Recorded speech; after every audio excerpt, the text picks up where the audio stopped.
Hey guys, in this video I'll show you how to make a Booksy business account. A lot of people come to this website and they sign up here. This is not for businesses. This is mainly for the customers, okay? So look at this. We're on Booksy.com, right? So what you do is you scroll down here, you click on Grow My Business, and you redirect it right here to Booksy.com/biz, okay? / this one is just English US. So that is just the language. That's okay. Wait for this to load up.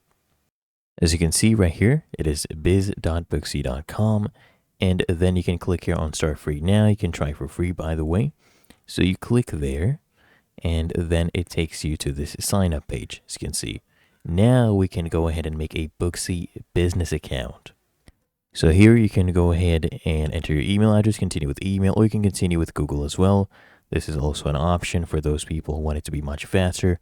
I'll choose this account right here and let's proceed. So we'll allow permissions, click on continue, and there we go. We are getting signed in. Now, we are going to need to answer some questions. What's your business? So you go ahead and choose whatever your business is. Let's say it's a barber shop. We'll go ahead and use that. Enter your business name, your phone number, and you can continue with the sign up process. Okay, and that is how you make a Booksy business account. Found this helpful? Make sure you smash that like button and subscribe to frequently asked questions.